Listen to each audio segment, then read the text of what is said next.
Hello, everybody. Tara Bachland here with the Matthew Wood Institute of Herbalism, and we have a special treat tonight.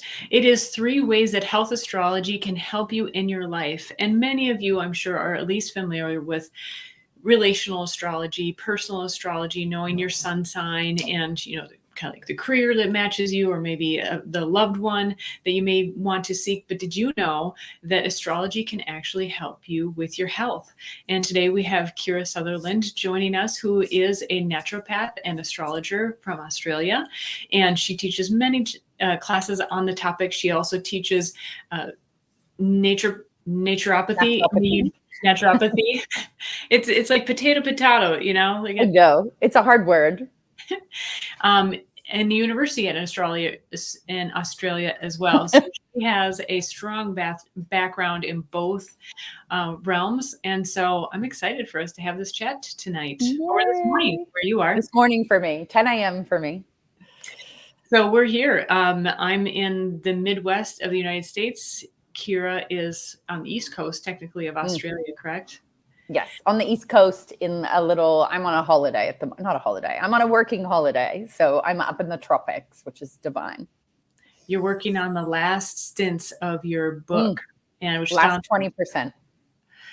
The houses in health astrology, correct? Yeah.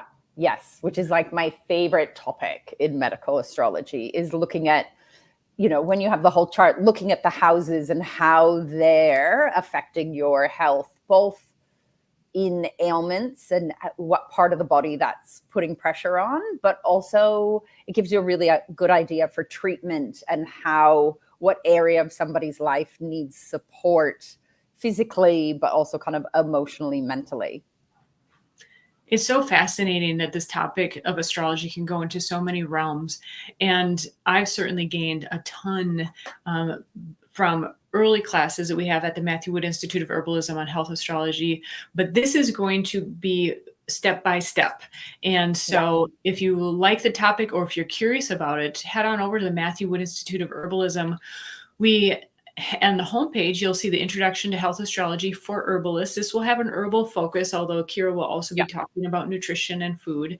And you can click on the free intro here, and you can access the free intro where she shows an example chart in Oprah Winfrey, which is a wonderful example because Oprah has, whether she's wanted to or not, has ended up sharing. We've understood a lot of her health path. Yeah. And so Kira gives us a really solid overview, a snapshot. It's a snapshot, but it's a full snapshot of actually a very detailed class, that class.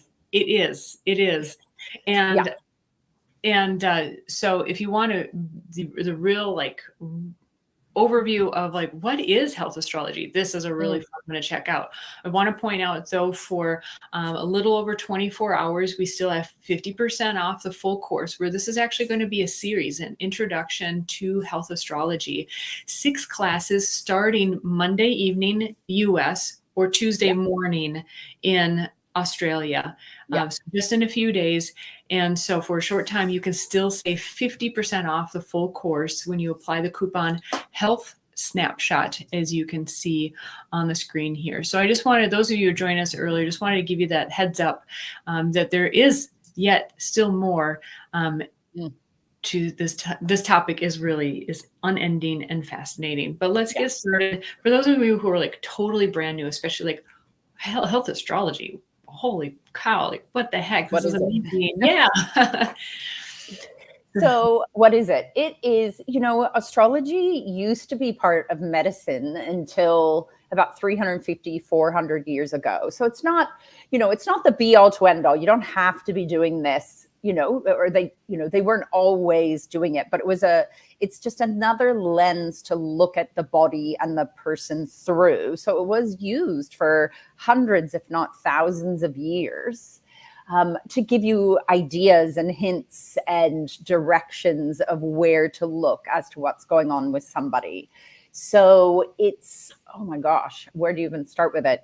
It really shows you your constitutional strengths and weaknesses. One of my favorite things, and we're starting with this week, is looking at the elements in somebody's body. So you look at back in medicine, this really was called temperaments and humors. There was sanguine, choleric, melancholic, and that it kind of still exists in medicine today, but it moved over into the paradigm of psychology and like Myers-Briggs and all those quizzes you can do, kind of personality. But if you go back in the history of it, it actually goes back to the elements, even before we had humors and temperaments. So yeah, class one. I mean, we're looking at a lot of other things in class one, but one of my favorite things, if I'm going to say my 3 favorite things as we talked about today, is just looking at somebody's elemental makeup.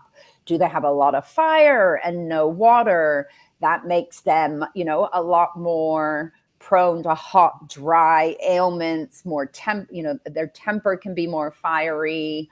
We know they need more hydration and cooling or getting in water. And so that first class, we're going to go over a lot of basics, energetics of the body. We'll do also modes, which is another way to look at somebody's predispositions, more their constitution on it. It's another lens on top of the elements. But the elements are one of my favorite things, because even if somebody's not a health practitioner, or even if they're a herbalist, a lot, I know Matthew teaches, and a lot of books go through the temperatures of herbs being cooling or drying.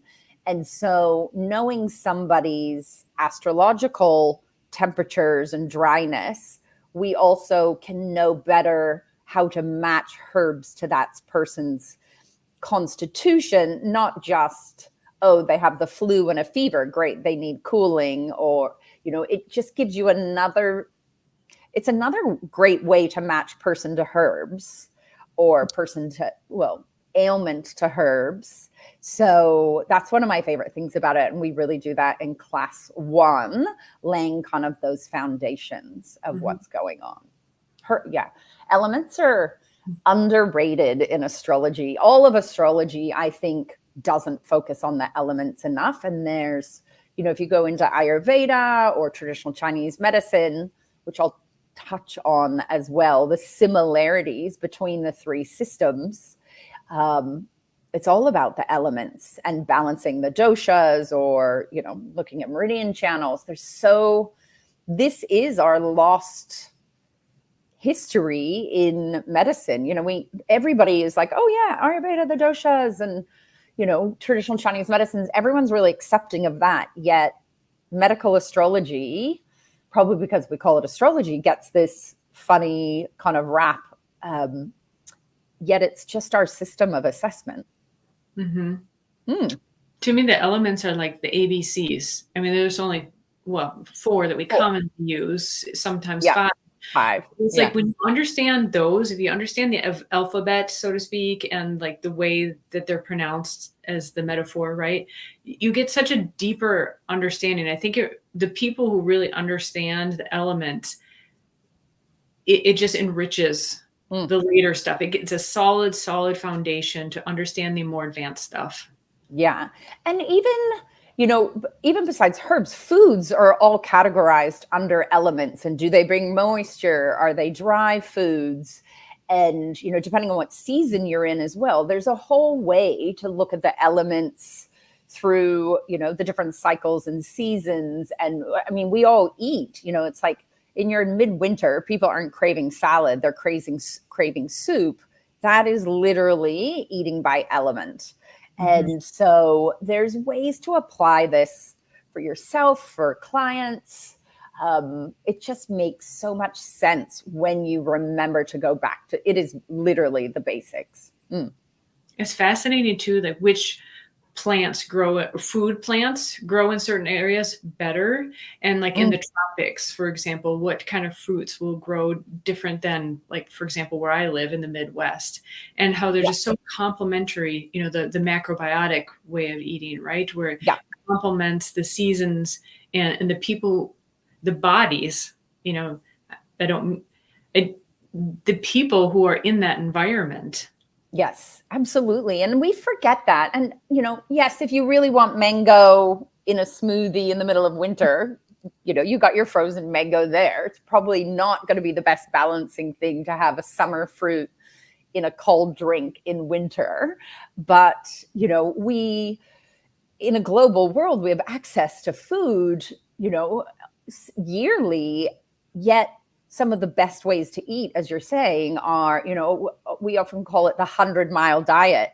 Looking at what is grown near you will often supply the nutrients that you need for living in that environment. And yes, it's divine that we can go to delis and get foods from all over the world, but we actually need to look at, you know, we can have our treats at our whatever, but we need to look at how am I actually supporting my body energetically. And I think that's really missing, not just in medical astrology, because it's there, although it's not often talked about, but in regular daily life. We all talk about, oh, you got to get out in the sunshine, have enough fluid, do some exercise. And we talk about healthy eating, but that's such a broad statement.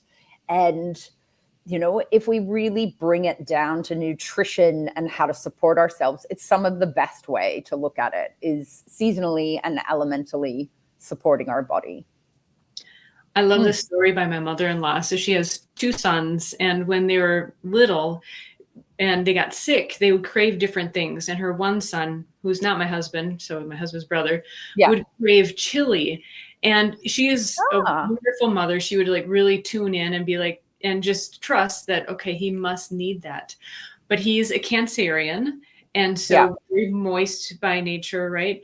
Cold and moist. Yeah. So as we talked about the elements in the food, she's like, oh, that makes so much sense. She's like, no, she wasn't too worried because she still made it for him. But she's like, I was just worried like that he would maybe vomit it up on my white couch, my white carpet. But he was craving something that would be balancing him. Yeah, absolutely. And if you go to cravings, you know, I'm a nutritionist as well as a herbalist or herbalist, however you want to say it. And it's just amazing. You know, we think of herbs as these amazing things, but we've got to remember all foods have medicinal properties as well. And they, you know, we use a lot of herbs as foods. So yeah, it's amazing. And it's amazing to look at what foods people crave, because there's 2 types of cravings, they say. One craving is you needing the nutrients within that food. So like when you get sick and you crave something unusual, that's his body trying to heat him up, trying to get that vital force stronger to like fight off illness and balance him out. And there's cravings of foods that if you eat the food, you're satisfied very quickly. You're like, oh, that was what I wanted. That's just right. Those are often foods that contain the minerals that your body is deficient in. It's like pregnant women craving oranges when they need more vitamin C, or craving, I don't know, oysters because you need zinc or something like that. And then there's food craving for things that you're slightly sensitive to, like not a true food allergy, but like a sensitivity. And they are things that we crave that when we eat, we kind of can't stop. We want more and more, and we kind of can't stop, if that makes sense. And you keep wanting to go back to it. That you've got a question as to a food sensitivity or allergy, because they're often the chemicals in the food are docking onto certain receptor sites in the body that act almost like, I think they're actually docking onto some of the cannabinoid receptor sites. So not quote getting you high, but there's a change biochemically that makes you kind of addicted to it. That for me is definitely like bready stuff, chewy. And I'm sure we all have something. I'm not hidden about this. I'm a celiac. And before I knew I was a celiac, or before the gene activated, but probably right when it was about to activate, I couldn't eat enough oats. Like I would eat a big oat bar, a muesli granola bar, and then I'd be like, I need another one. I need another one. And it was like, I should have felt full, but it was hitting these receptor sites, and it was like a drug. And it was interesting to get off of oats and then reintroduce them. And then I had a huge allergic reaction to them. It was interesting to see that situation. And I mean, that's just a personal one, but I see it with clients all the time. The thing we're often resistant to give up is the thing that's causing a bit of an imbalance. That's so true. Are there certain signs that you see have certain types of are attracted to certain things? Oh, yeah, absolutely. So you've got, you've got the cold signs. So you've got the earth signs and the water signs, which were traditionally called feminine or yin signs. And they will often want really heating foods. They'll go for the garlic and the ginger and the spice. They go for the Mars foods because that's going to heat them up. And balance them out. They also won't want really cold foods or cold drinks. I really noticed this, especially, well, like in the US, when you go out to eat, it's really typical to put ice into glasses, into your ice water. Whereas in the rest of the world, we don't do that as often, or they'll ask you, do you want ice in your water or not? And it's interesting watching who does and doesn't want ice in their water, depending on what their temperature is. The hot signs, or warm or hot, are the air and the fire. Traditionally, yang signs are traditionally yang or masculine called signs. And they love the ice water and they want colder drinks. And understanding that constitution is really interesting. As I studied naturopathy, we had this whole thing, you should only have tepid water, room temperature water is so much better for your digestion. And I was always like, but I really crave cold water. And I remember knowing that and thinking, that's disgusting. I like room temperature water is horrible to me. And I prefer not to drink something than a room temperature drink. And then I remember learning both Ayurveda and astrology, and I'm very fiery in both of those. And I was like, okay, it's okay for me to cool myself down a bit. It's not as bad for my digestion as like a Virgo or something like that. So yeah, there's definitely, you see it all, that we do it every day to ourselves. We just don't even realize it. I'm totally the opposite. So I have a lot of earth, predominantly earth, and then water. And so it's like, not even the summer. It has to be a really hot day, even in the summer. So it's so opposite. It's so funny. And then, like even in health things, if we're talking health astrology, not just herbs or foods, things like ice bathing is really popular right now. Saunas are really popular, steam rooms. And it's interesting to look at what we're drawn to. And is it the opposite element, or are we a little bit, as a fire sign, I love being in the heat, but only in very specific periods, whereas I can handle the cold a lot better. I have a lot of friends, way too much earth.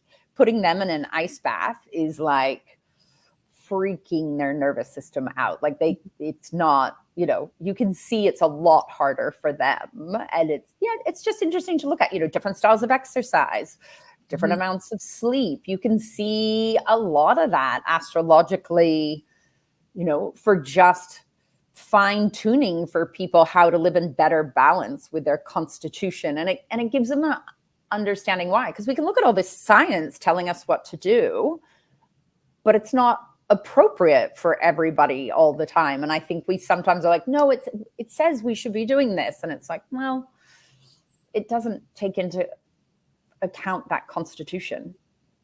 Oh, I have so many things, so many directions. So I've been recently listening to this book by, she's an American, but she teaches in New Zealand. She's exercise physiologist and nutritionist, Stacey Sims. Yeah. And amazing. Yes. I have been learning that, and she does get into her book. So she does focus on women's health, particularly athletes. And she was early in the game on the heat and cold therapy. And she says, I'm not quoting verbatim, but basically, cold therapy is not really that great for women. And I'm like, oh, thank you. And, women classically yin, right? So colder. And I just felt like I was constantly, of course, predominantly earth too. So that's going to be already too much of the same element. But it just seemed to make sense, someone who's innately already more yin, where you have more fiery constitution. So that changes It's things. still not great for me long term to do it, right? I shouldn't be ice bathing. Stacey actually did some of her, I don't know if it was part of her PhD or her post grad. She, fellowship. She looked at cold and hot temperatures specifically for women, and there isn't a lot of research on it. So yeah, she's a genius. She's on a lot of podcasts. My favorite one she did recently is she's on Huberman, however everybody wants to say it.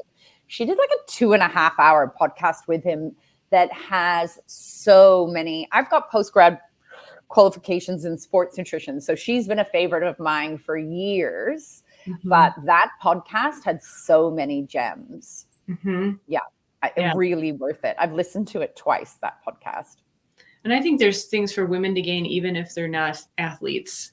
I think I bet. Absolutely. And we're all supposed to be exercising, and we're all supposed to be trying to keep our bodies healthy and lean.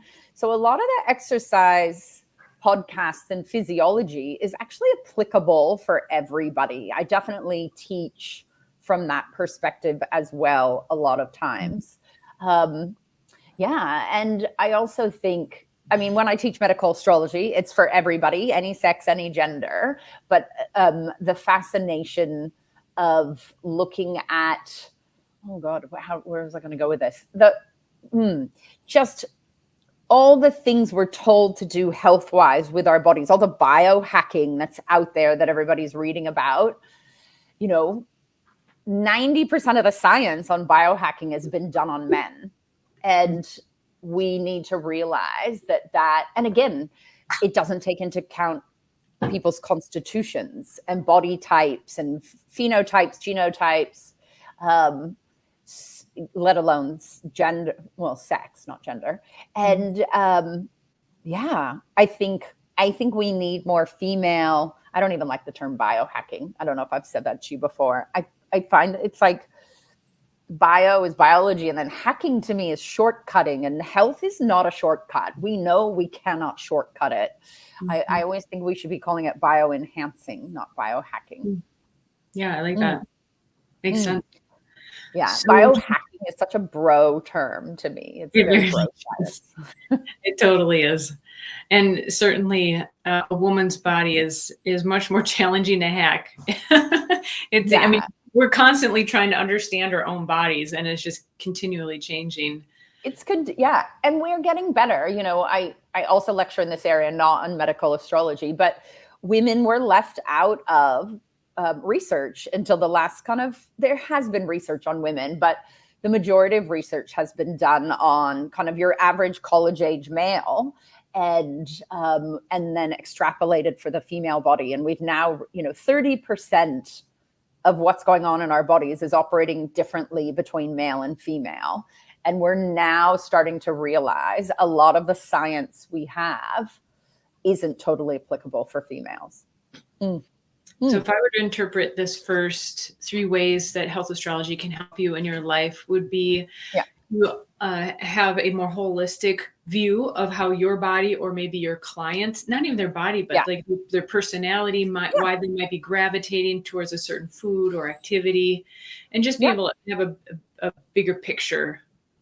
Yeah, it's not, it's not the be all to end all. It's not going to, we're not going to diagnose disease. That's ethically not possible. You just wouldn't do it. But you're going to see somebody's predispositions. You're going to see you can see their kind of constitution and learn how to support from there.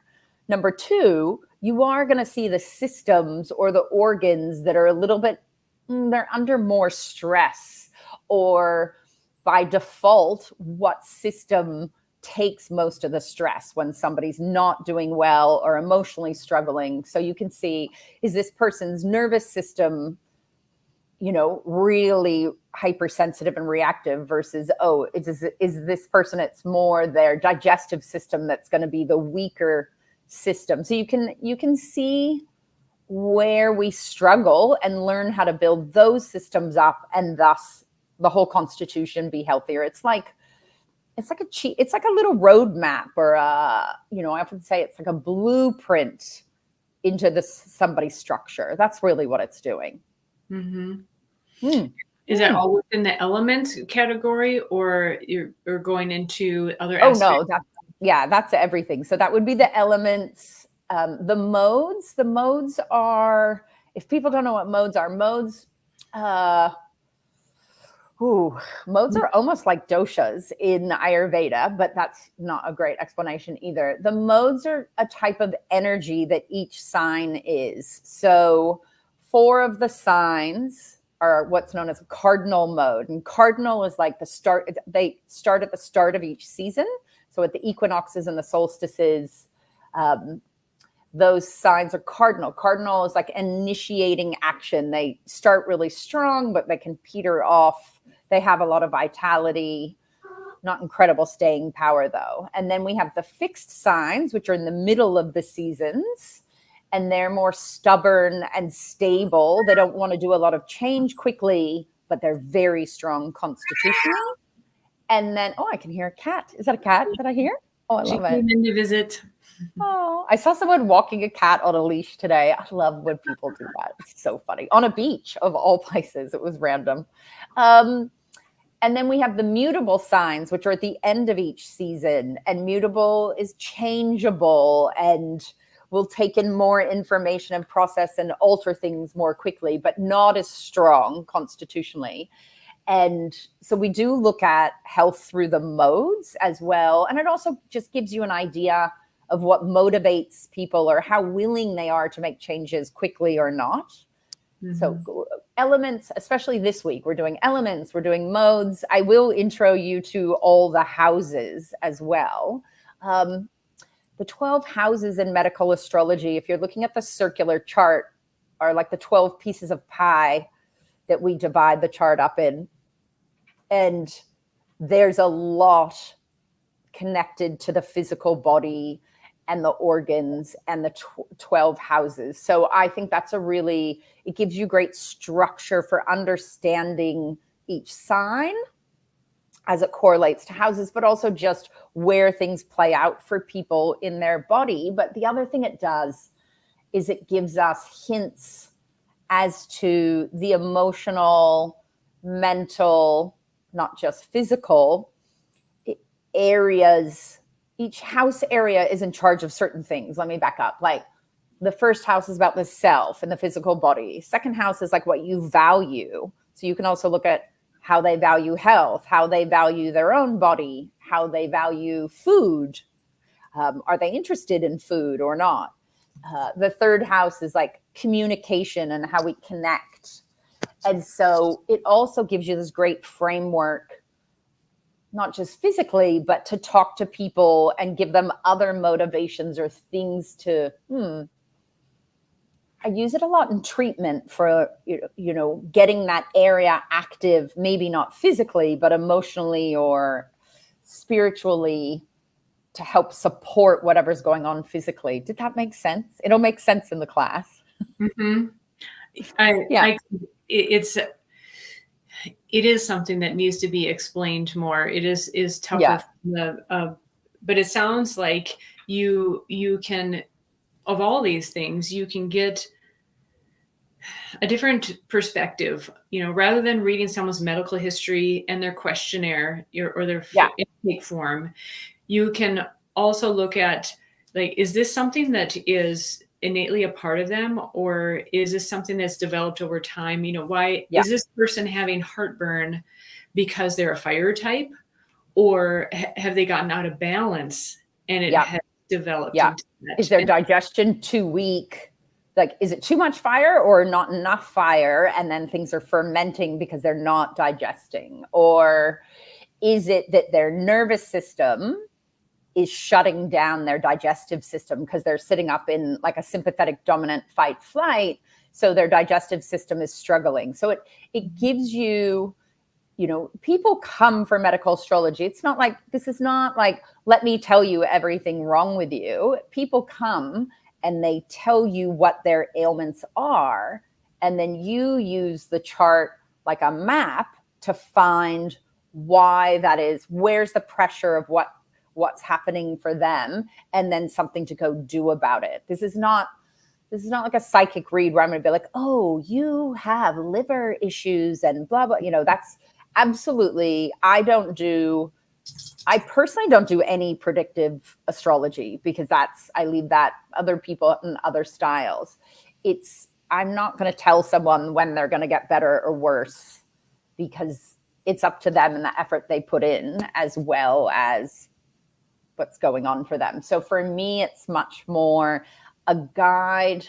I mean, the best way I can say it, especially if you're a health practitioner or a herbalist, this is just an incredible tool to help facilitate healing on an energetic level for people so that you understand your clients better or yourself. And you just have, it helps you target what they really need rather than just your skill set of asking questions or looking at bloods. I mean, they're all feathers in the cap that we need to assess somebody, but it's just a great analysis tool for people's health.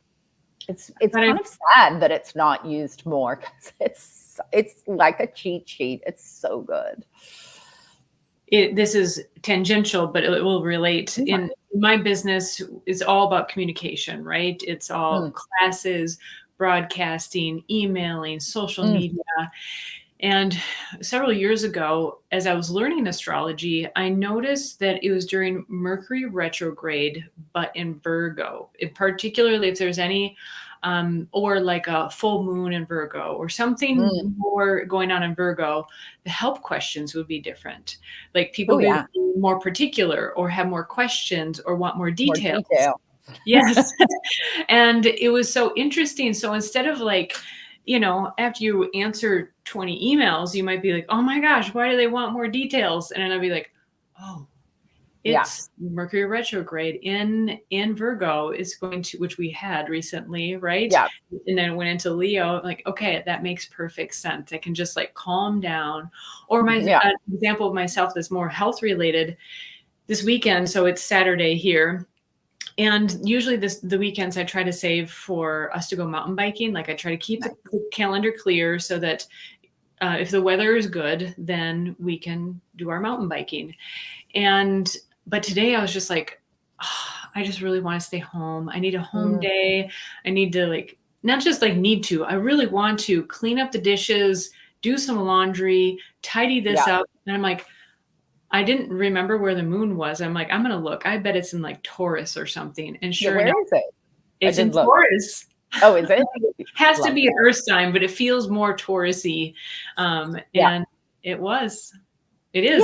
Yeah, and we're Mercury retro still, which is all about redoing and organizing and tidying. And I love that. I love that.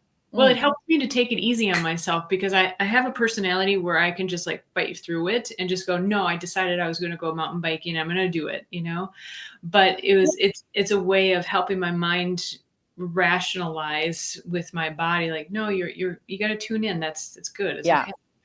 Well, and you got to think the moon is decreasing in light, right? We've had the full moon. We're on the way to the new moon. And so that's that shedding, and we don't have as much outward oomph. And it is a time where you're supposed to be resting and retreating and being gentler on yourselves. And then for people that have menstrual cycles, it's also like, oh, is this a different, and I do this in astrology. We can play with it when I teach the moon. I can play with teaching this a little bit.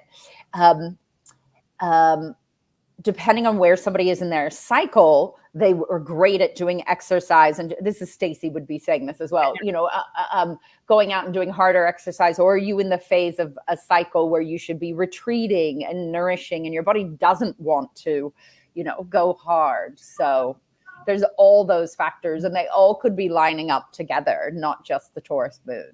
Totally. Yeah. True. Or a hard workout a couple days ago. And I think it's an interesting thing to think about, because I will segue it back to astrology. Astrology is all about cycles. And as we learn, especially about the planets, each planet has its cycle of how quickly it moves signs or how quickly it goes around somebody's chart. And we can look at health-wise, we can look at what happened last time the cycle happened for somebody, or, when an ailment comes back, you can look at last time this happened, what was going on? Is it a similar? Astrology is all about patterns and cycles, and our health is a lot about patterns and cycles. And so again, it just gives you a great timing technique to look back and reflect as to what you're trying to process as well. I find another good one to watch is Mars. I remember the last time Mars went through my first house. Yes. And I was just like on fire, like that, like getting stuff done and able to just like address things and be minded. And that was so enlightening to what Mars is like. Yeah. And yes, absolutely. Or Mars coming back to where it is in your chart is a big one, or when Mars is opposite. It takes about just over 2 years to go around a chart. And Mars, we can get enormous things done. It's a great time to do sport. We also have to be careful of Mars hitting things, because Mars is inflammation, and it can be viruses for people and stuff like that. So that's really interesting to look at timing of illness for people and Mars. I definitely know that 2 of the times I've had COVID were exactly the same spot of Mars. Like, it was 2 years and a month to the date, which is a Mars cycle. And then the third time I had COVID, it was when Mars was opposite to that cycle. So I'm watching it carefully. And it's not like it's not a guarantee I'm going to get sick again, but I know I have to fortify myself. When Mars returns to where my Mars is, it's a time where it's a great time to start new things, but it's also, I know, because of other things in my chart, I got to be careful of my immune system. That's just me with that Mars. That's how it presents for me. But it's a forewarning, so to fortify yourself. I know not to push hard at that time. And let's say that's the third thing I would say in what we're saying 3 things. That the third thing would be that gift of timing and reflection that it brings. I like that a lot. Gift of timing and reflection. Reflection of cycles, and what are you supposed to learn from those cycles? And that's, again, astrology gives you that beautiful emotional, psychological window to look at, or spiritual. What in my life am I supposed to be learning from this? So similarly, for those who maybe know a little bit more about astrology, so we have the personal planets and we have the outer planets, right? And so do they have a different impact on people as far as their own personal health journey? How do you look at them? Yeah. So I use both. If people are doing traditional astrology or traditional medical astrology, they'll only use the planets out to Saturn. And all the writing on medical astrology until more recently is only looking at the 7 traditional planets, or what we call the visible planets. I definitely use those more, but the outer planets are absolutely involved in what's going on health-wise. So I teach both, and I always use both. I know some other medical astrologers that don't, and we just look at different windows of stuff. But the outer planets absolutely trigger off health stuff for people as well. The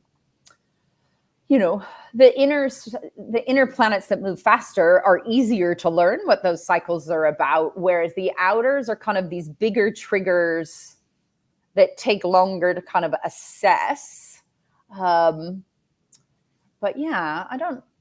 They still can cause havoc health-wise. They can cause dysregulation or transformation, or needing to. They're bigger things, bigger lessons, not necessarily bigger ailments, but it's hard to explain without going into each planet. But I definitely could not live without using the outers, because I think I think they trigger off bigger patterns and bigger issues for us to look at.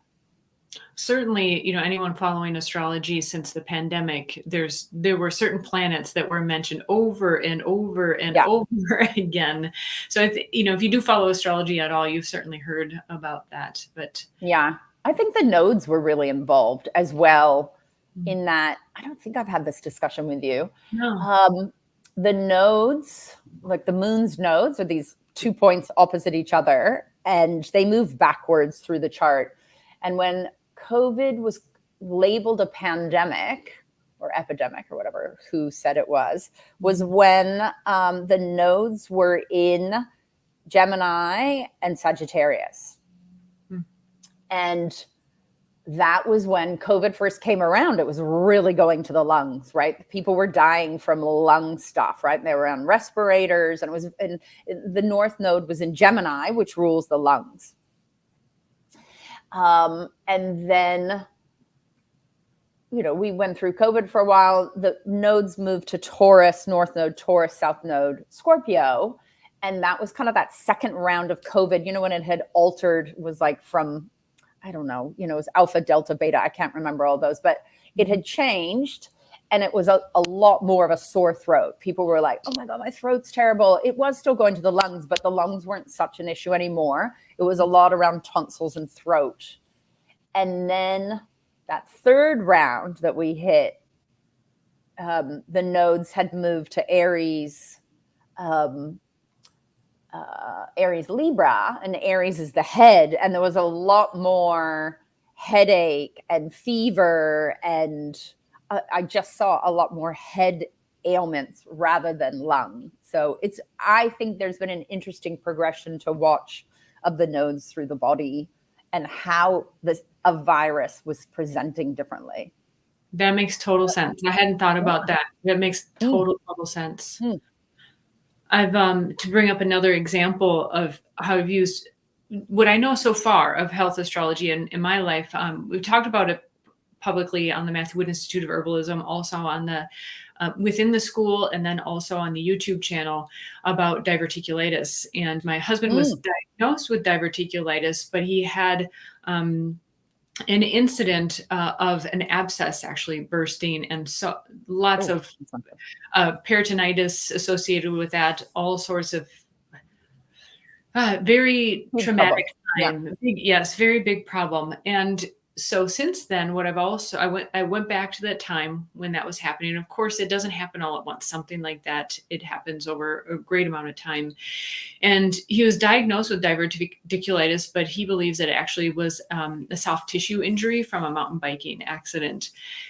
However, since that the actual incident of going into the hospital and so forth, I've just been continually watching what's going on. As you were talking about cycles, right? Now, point number 3 about the gift of observing the cycles, and just noticing what are the triggers. And, when he has like a flare up or something like that, and that can be so helpful too. I don't know if I've quite totally got it totally down yet, but there are certain, aggravators, like Mars certainly can be very aggravating on certain points. So especially in a situation like that, if you can have some kind of heads up, is helpful. It's a forewarning. Absolutely.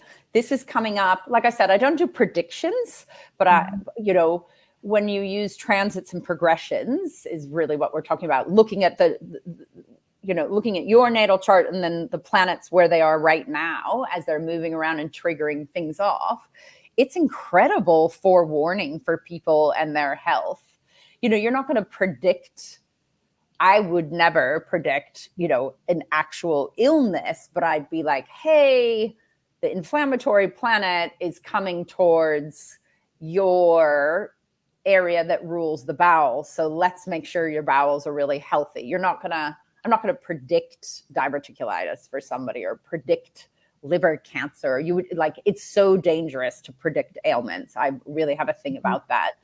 But you predict what organs are going to be under stress. Absolutely. Or if somebody already has an ailment, it's an easy thing to say, could be a crisis time if you're not cautious, which comes back to preventative health, right?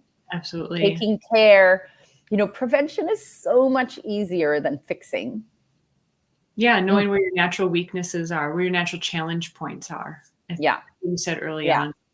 Yeah. I mean, even as simple as this comes up all the time, Jupiter, the planet Jupiter, is about expansion and good luck. And it's, it's this amazing planet.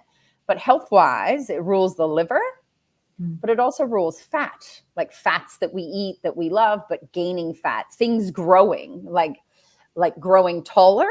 Youth is a very Jupiter experience. But they could be a mole growing or a cancerous growth or just your belly getting bigger because you ate too much.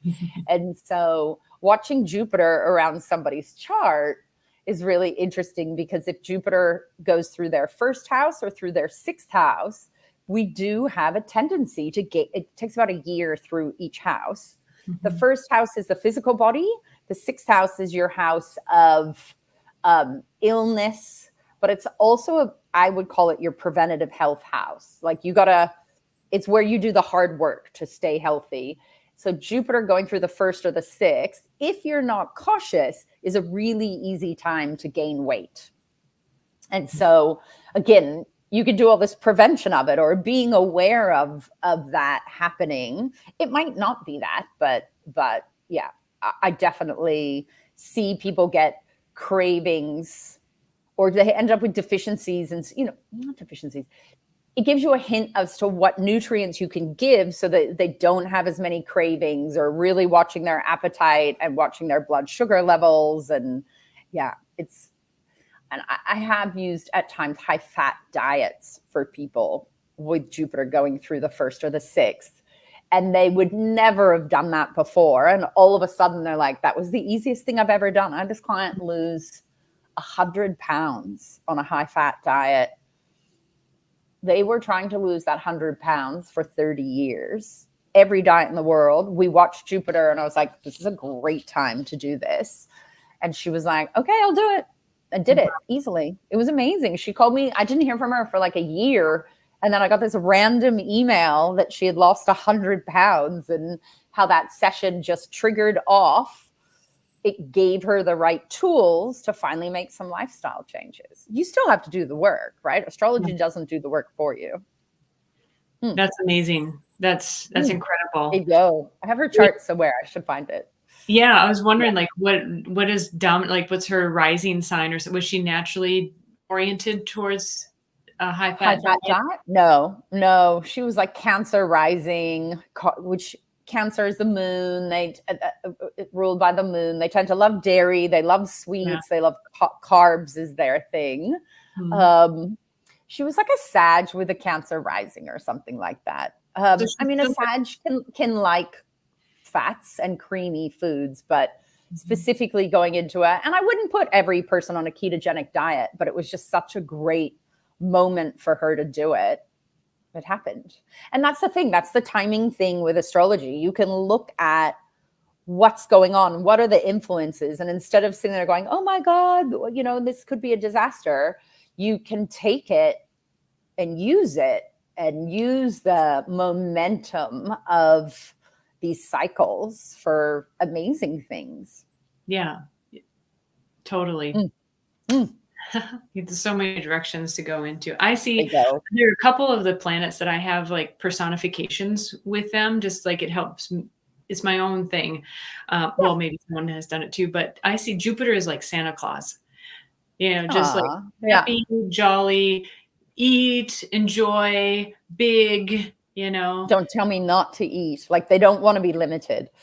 Yeah. But it's like, it's happy. It's a good time. You enjoy it. Yeah, absolutely. Yeah. But sometimes you pay for it later is the problem. Yeah. Venus is the same. Like Venus for me is, Botticelli's painting of Aphrodite, the birth of Venus, Aphrodite.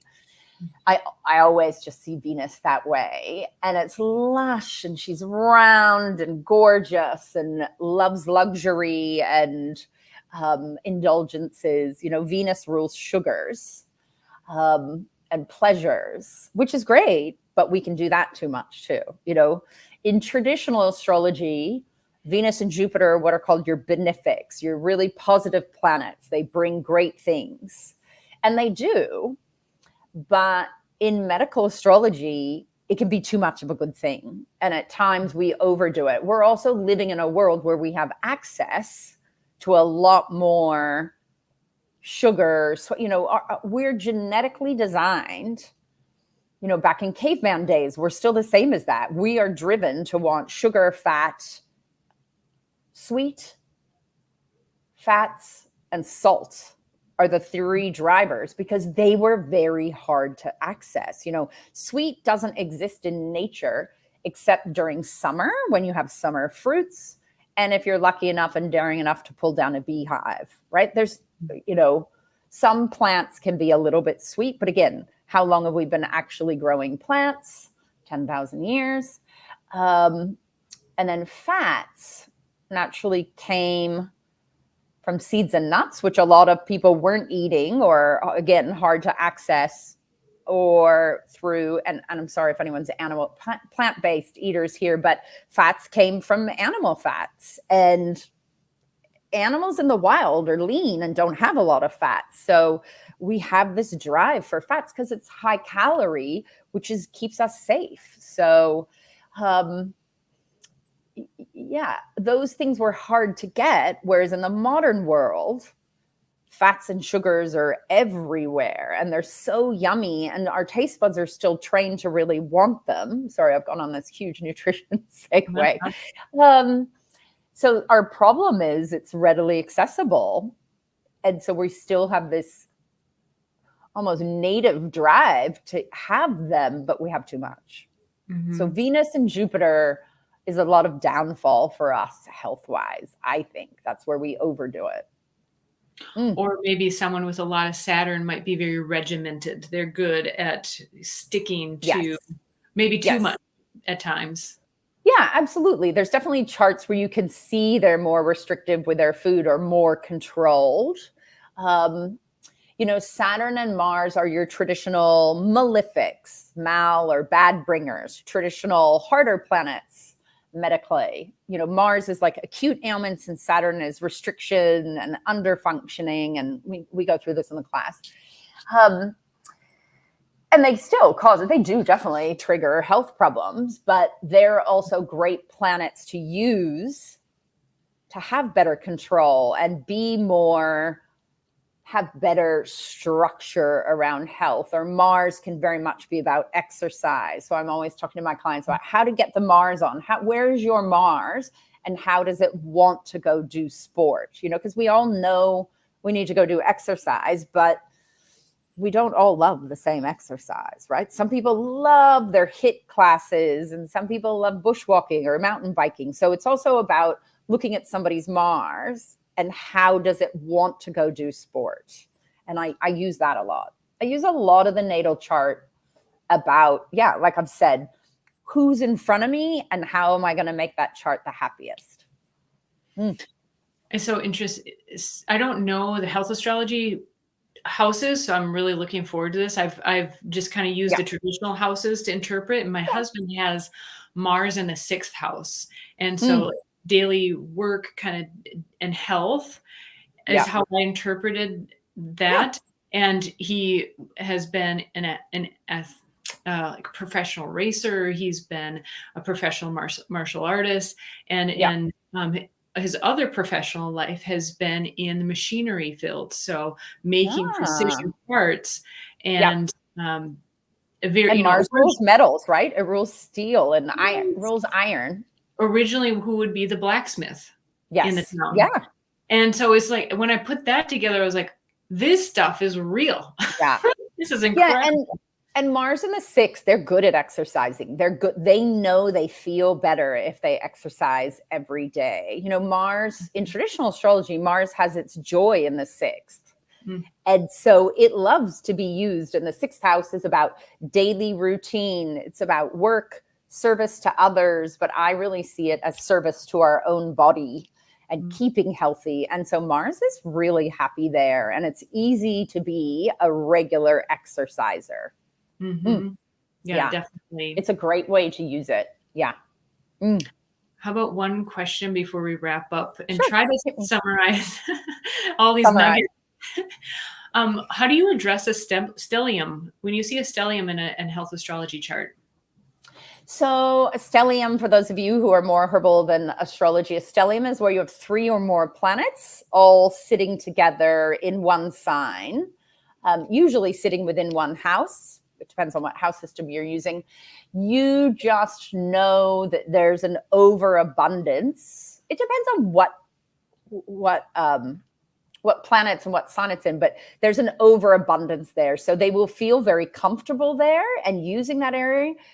But I often kind of think, oh, they will probably overdo that area as well. So I look at what's the opposite? How do I nourish that area from getting overused? It can be our greatest strength, but then we wear ourselves out in those areas. So I would look at what planets and signs are involved for different nutrient deficiencies, or how does it, is it a bunch of fire? Does it need cooling herbs, cooling foods, cooling activities? How do I balance this intense area of the chart?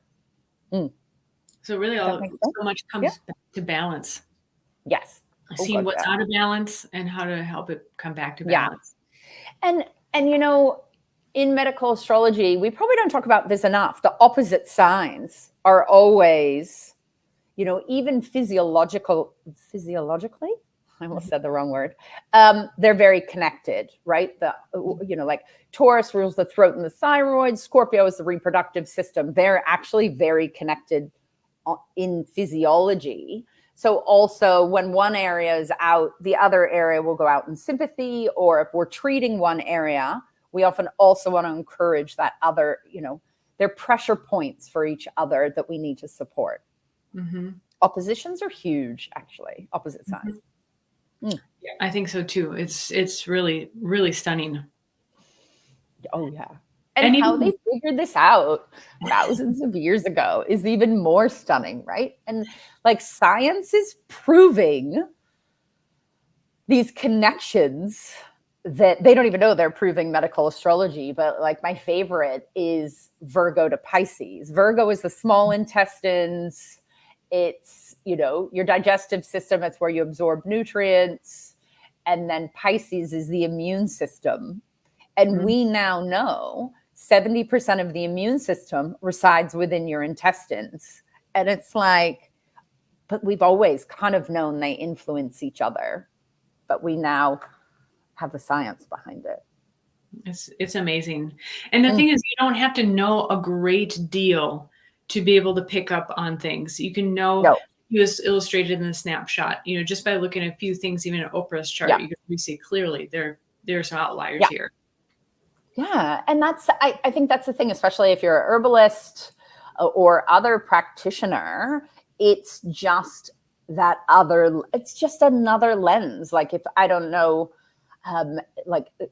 traditionally we learned iridology, like assessing the iris, or pulse and fingernail and tongue diagnosis or assessment, we should really say. This is like another one of those. It just is really intricate. And I think that's how we need to think of it. It's another tool to look at that client's constitution that they might not even be able to tell you. Or I think one of my favorite things is people show up and they're like, no one can figure out what's wrong. Here's all my symptoms. And astrology just gives you this juicy treasure map of maybe looking at the systems and the organs that are under more pressure. So that even if we still can't name what the problem is, I know the underlying systems to treat, to take the pressure off whatever they've shown up with. And I think that's probably one of my favorite things about it, right? I don't need to name the disease. I can just treat. Absolutely. And that's where herbs are so beautiful as well, right? You don't have to have a disease for a herb. You need to support the immune, herbs. There's nothing on the planet like herbs supporting an organ to function. Like that is, to me, that's insane, because that's not what drugs do. Modern drugs are amazing when we need them, but they work in antipathy, right? You have a virus, there's an antiviral or antibacterial. Herbs help organs function better. That's just, that's jam. I love it. Well, you get into flower essences as well. And that I've Yes. experienced they do help physically also, but especially because they address the emotional. Mm. And so it's not just physical. It's like there are certain herbs that help emotional states, and definitely uh, certain types of emotional states, which was absolutely fascinating and super Yeah. duper helpful.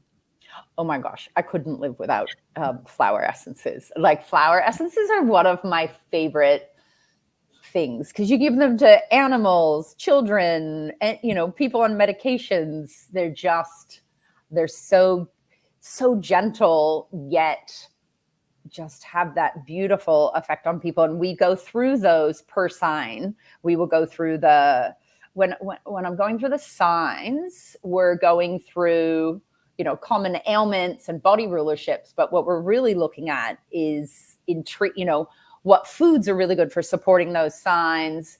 What flower essences do they typically need more? They're hilarious. I actually find that really entertaining. Flower essences, and so we do flower essences. I do herbs from the perspective of what herbs I'm not doing. I will give you lists of herbs and rulerships, but what I'm doing more are what are the herbs that really work to support those signs by knowing the physiology of the signs and the actions of the herbs. So it's not like, oh, garlic and onion are ruled by Mars, so give those to Aries. It's not like that. This is very much knowing Aries rules the adrenals. And so what adrenal herbs work really well constitutionally, what adaptogens, and it's looking at the classifications that way. It's not classifications, it's just how to use them.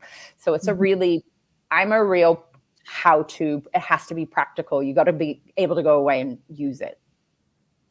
We have kind of an internal meme, I would say, at the Matthew Wood Institute of Herbalism, a fondness of vervain. And blue vervain or regular vervain? Well, both, okay, or either, but particularly for the very. So in the Institute, there's like the vervain type. We kind of just colloquially call the vervain type. And I'm definitely one of those. And so we kind of laugh at ourselves like, that this is, it just helps you to relax when you're just like, I need another list and I didn't get my list done. Yeah. I love it. But they do. Each herb has that personality type. I mean, Matthew has a whole book like that, doesn't he? He has a whole book kind of going into the personalities of herbs. I'm pretty sure I've read it. And he's certainly in books. Yeah, he's definitely. Yeah. There was a famous herbalist in Australia who's passed away. Oh my gosh, 20 some odd years ago, named Dorothy Hall. Yeah. And she did a lot of medical astrology and was very into personality types. And maybe she got her information from Matthew. I don't know. I don't know where all her I'm sure he knew her. You should ask him if he knew her. He did. He speaks of her very fondly. Yeah, I loved her stuff. So she was still alive when I was studying herbs, and I got to take a few classes from her. And I'm also a trained homeopath, and homeopathy, which also uses herbs, has very much that picture person, that personality to each homeopathic remedy. So I totally get what you're saying with like the vervain type, or Dorothy was always obsessive about talking about pulsatilla people. That was her favorite, this little thing that bends with the wind. I definitely see people as herbs. I'm probably better at people at Bach flowers. Like, oh my God, so perfect. So we go through that. It's so fun. So fun. It really just, it helps to bring all the pieces together. Yeah. And it helps, astrology in itself helps you laugh at yourself. It helps you stop being so mean I think that's one of the best gifts astrology gives you, whether it's medical or regular astrology.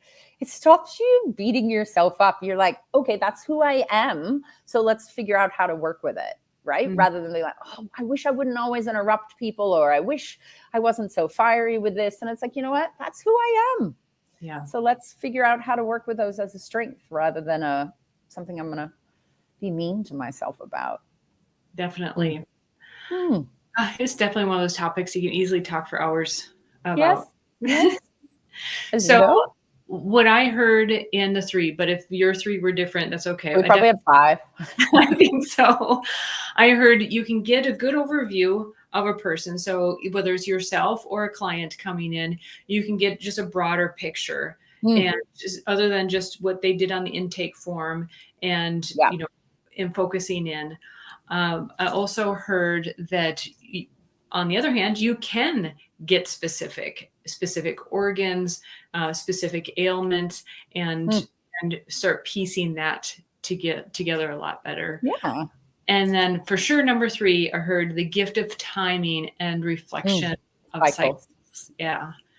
Was there something I missed that you really like to? We also did the elements. We talked a lot about elements and just knowing how to support someone elementally, which is so basic, yet an incredible place to start with people. The element. Yeah. You can't underestimate the elements. I mean, if you just knew that, you'd be able to see a lot, understand much more. I teach at a university in Australia, not in medical astrology. I teach in the Bachelor of Naturopathy and the Bachelor of Clinical Nutrition. And I sometimes sneak in teaching them about the elements because it's not too astrological. It's more like, hey, we have this elemental makeup. Let's talk about, you know, temperaments and humors, which goes into medical history. But I teach even just assessing people elementally from just knowing their, you know, sun sign even, and they love it.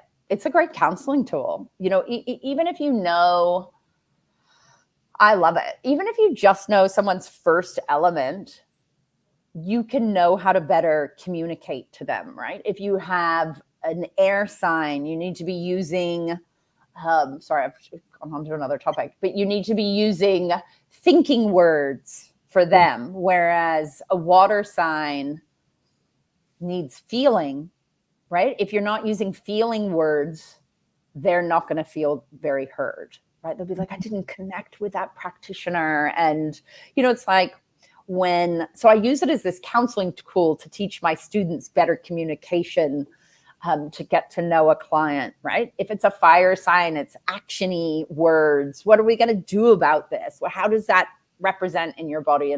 Or earth, it's more the physical, what's tangible. What are they going to do? They want the proof. What does that physically feel like?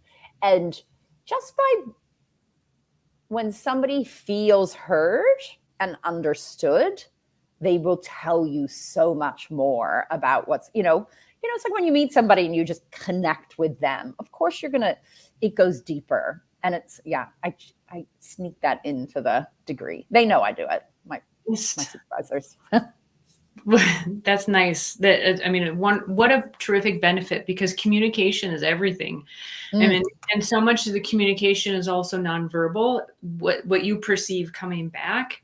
And I have a tendency to gravitate towards Taurus. People are lovely and wonderful. I'm a Scorpio, so there's that opposite. But I've noticed among Tauruses, a good thing that I perceived this early on is that they'll keep to themselves. They might not like come out with what they really think right away, or they'll be quiet. And I used to take it personally, like, I thought we were conversing here, like, you know, and to know that is so helpful. You know, things like that. You know, that it isn't. Scorpio isn't going to give you all their health info in the first appointment. You have to earn trust before they give you the dark stuff. Not the dark stuff, but the deep stuff. Yeah, absolutely. You're there for too. I mean, you have to, if you're going to a health practitioner, you have to be able to reveal those things. And so that's even like a personal thing you have to overcome. Have to overcome. I know, but I just, for me, it just, again, it's that filter to just go, okay, they'll get to the deep stuff. They'll give me more info once I've built trust, right? Because that's part of being a practitioner, is building those channels of trust for somebody. And then, yeah, you're held in a much safer space. Of course, you're going to reveal more and tell them more. And yeah, just knowing the timing of that and not getting frustrated with my Scorpio clients when I know they're sitting on info they haven't given me. You're like, and I'm like, okay, I got to work a bit harder to get that trust door open. And then once you're invited in and you get it. Yeah. Yeah. Then you're arm in arm and you're good. Exactly. Yeah. So yeah, I love that. Or knowing your Taurus, if we're on Taurus, I know not to give Taurus 15 things to go change. There's no way. They'd be like, I'll think about these two next week. Like, they're just not going to. Whereas you get the Gemini, who's going to be hopping up and down like a bunny, ready to change 30 things at once, right? They might not stay with it, but they're going to attempt it all when they start. So just knowing that temperament in front of you, it's not cheating, but it's so easy to get a better handle on who's in front of you. Whether interpersonal or client. I was just with a kiddo Sagittarius the other day, and it just becomes more and more apparent that we need to be doing something. Like, that's how she communicates. Like, just sitting across from each other. I mean, she's a kid, but it's once you start doing something, then the communication happens. Yep. It's like, put a Sag in a car and they'll like chat away. They'll chat, like, that movement for them is soothing and they relax, and then they're going to start going for a walk or It'd be interesting how many Sagittarian babies are soothed, like have to be driven. Drive them in a car. Yeah, to go to sleep. That's funny. My daughter is not a Sag, but her son sits in the 9th house. And the 9th house is one of the it's naturally ruled by Sag, just for people to know this.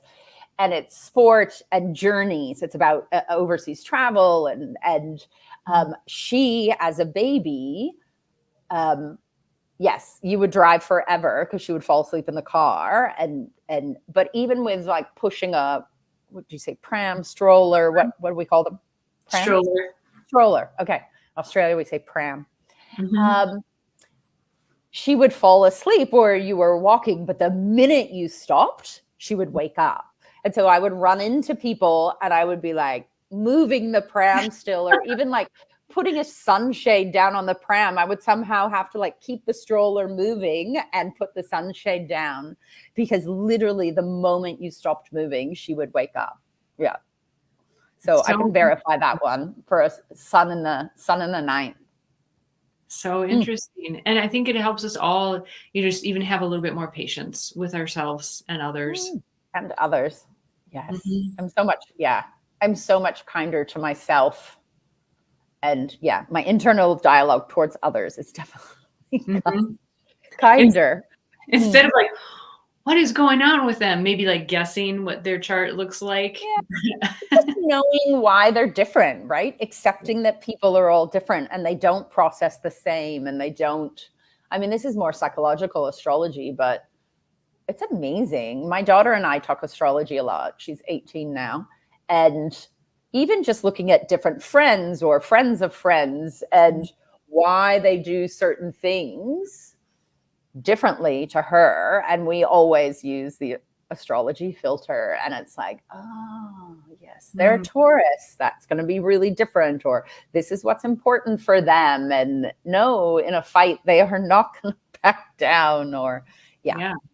That must be such a fun and enriching way to have a conversation with your daughter. Yeah, it's been good. It's been really good. Yeah. Yeah, I'm very thankful that I already knew astrology by the time I had her. So it gives you it just gives you a different window to look at people. Yeah, for sure. Well, we could go on for hours. I think this gives a really good taste. Yeah. Our classes are going to be a lot of fun. I can't wait. So this is a taste of, first of all, what is health astrology? If you're new to it, maybe you're accustomed to psychological astrology, which that's many of our introduction.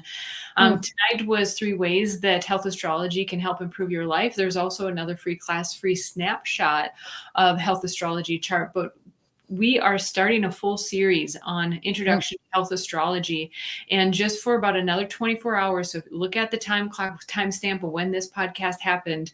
For about another 24 hours, wherever you are, you can still get 50% off the full course using the code Health Snapshot at checkout, and that will automatically deduct. You'll see it deducts the coupon, the 50% off, and that's valid through 11:59 p.m. U.S. Central, August 25th. So that's tomorrow night here in the U.S. Central.